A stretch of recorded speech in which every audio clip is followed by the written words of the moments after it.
बलूचिस्तान में कोयटा के अंदर आज का दिन भी खूनरेजी से भरा हुआ था। मुफ्ती अब्दुल बाकी नूरजई, ये कोयटा एयरपोर्ट रोड पर उनको शहीद कर दिया गया। आलम दीन जो है उनको टारगेट करके कत्ल करने का सिलसिला जारी है। हामिदुल हक साहब से ये मामला शुरू होता है और अब ये चौथा वाकया लगातार मुफ्ती अब्दुल बाकी नूरजई साहब को शहीद किया गया। कोयटा एयरपोर्ट रोड पर नामालूम अफराद ने फायरिंग की है उनके ऊपर। तो ये एक के बाद एक वाकयात बढ़ते चले जा रहे हैं, लेकिन हुकूमत की और जो लोग इक़्तिदार में लाकर बिठाए गए हैं उनकी और एस्टेब्लिशमेंट की जो तरजीहात हैं वो कुछ और है।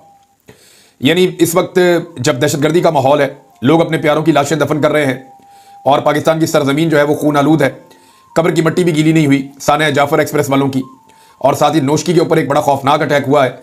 एक बड़ी अजीब चीज़ जो और हो रही है ना, वो अब ये हो रहा है कि BLA अपने कैमरामैन भी रखते हैं। कलअदम BLA जब कोई अटैक करती है तो वो साथ अपने कैमरे भी लेकर जाते हैं और वो फिल्माते हैं उस हमले को, और उसके बाद वो फिर जो नैरेटिव की लड़ाई है वो भी लड़ते हैं। यानी ISPR जो स्टेटमेंट जारी करता है, ISPR जो सबूत जारी करता है, इसी तरह से BLA भी अब जो है वो अपनी वीडियो बना बना के वो साथ साथ दिखाते हैं कि जनाब हमने हमला किया।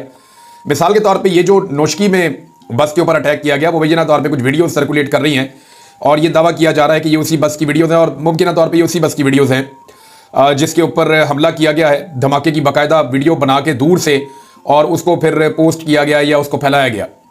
ये BLA अब ये भी कर रही है। BLA को इस बात का आइडिया है कि पाकिस्तान में उनका मौक़िफ़ कोई भी नहीं दिखाएगा और ना बताएगा। इंडियन मीडिया पे पाकिस्तान में बिल्कुल भरोसा नहीं किया जाता, तो पाकिस्तान का जो मीडिया है उसको तो किसी किस्म की कवरेज की इजाज़त नहीं है। दहशतगर्दी के वाक़यात होने के बाद भी मीडिया इंतजार करता है कि उन्हें ग्रीन सिग्नल मिलेगा तो वो दहशतगर्दी के वाक़ये को कवर करेंगे। तो ये जो कलअदम BLA है दहशतगर्द, वो इस वक्त रियासती इदारों के खिलाफ एक मीडिया वॉर भी लड़ रहे हैं। वो इन वाक़यात की वीडियोज़ बनाते हैं और उनको शेयर करते हैं। होना तो ये चाहिए था कि जाफर एक्सप्रेस के इंसिडेंट के बाद ISPR बचने वाले मुसाफिरों के खुद इंटरव्यूज़ करवाते और करवाने के बाद उनको शेयर करते। अब इतने दिन गुजरने के बाद अगर कोई इंटरव्यूज़ आएंगे तो उनकी वो हैसियत नहीं होगी। जब वाकया हुआ था, जब लोगों को रेस्क्यू किया गया था, तो फौरी तौर पे उनके इंटरव्यूज़ किए जाते थे। तो दो मौक़िफ़ है ना, एक तो ये है कि BLA ने कहा कि हमने खुद ही छोड़ दिए बंदे, खवातीन और वो लोग जो सिक्योरिटी फोर्सेज में नहीं थे, हमने आम शहरियों को खुद ही छोड़ दिया था, ये उन्होंने दावा किया था। ISPR ने दावा यह किया कि हमने ऑपरेशन के जरिए से इन सारे लोगों को छुड़वाया है। जो एली शाहिदीन है वो कहते हैं जी हम तो वहां से खुद ही भाग कर आ गए।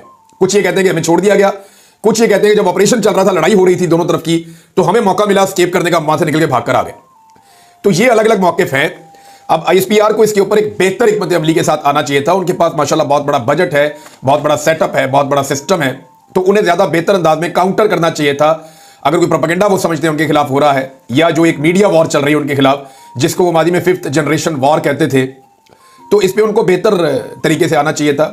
अफसोस इस बात का है कि इंटेलिजेंस का एक बहुत बड़ा फेलियर था और उसके बाद ऐसी बुखलाहट थी, लेकिन उसके बाद ऑपरेशन बड़ा शानदार किया फौज ने, जिस तरह से ISPR ने बताया, लेकिन मीडिया हैंडलिंग जो है वो ठीक तरीके से नहीं हो सकी। ब्रांड जो होता है ना, वो ब्रांड ही होता है, और ब्रांड को आपने जेल में बंद किया हुआ है। वहां पुर्तगाल से खबर आई, एक बंदा बता रहा था कि मैंने बनी गाला के नाम से इमरान खान से मंसूब किया अपना रेस्टोरेंट, तो 33 साल में मैंने इतना पैसा यूरोप में नहीं कमाया जितना 2 साल में लोगों ने यहाँ पे आके मेरे पास ये फूड खाया। आप बाकू अजरबैजान अभी शहबाज शरीफ गए हुए थे, आप वहाँ चले जाए, जाके देखें, जहूर डोगर ने बनाया वो मुर्शद रेस्टोरेंट, जाके पता करें क्या चल रहा है। इमरान खान वाकई में एक ब्रांड है। जब कोई ब्रांड होता है ना तो उसको इस तरह की चीज़ों की ज़रूरत नहीं पड़ती।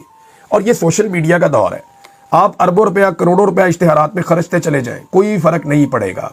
एक ट्वीट आएगी सिद्दीक जान की, या एक ट्वीट आएगी किसी और सहाफ़ी की, या यानी इन अखबारात की टोटल सर्कुलेशन ही उतनी नहीं है जितना एक ट्वीट जो है वो चला जाता है, उसकी व्यूअरशिप चली जाती है, मिलियंस के अंदर चली जाती है।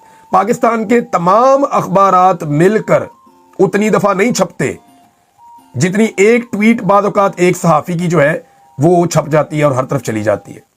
ये सोशल मीडिया का दौर है, इसको आप समझें।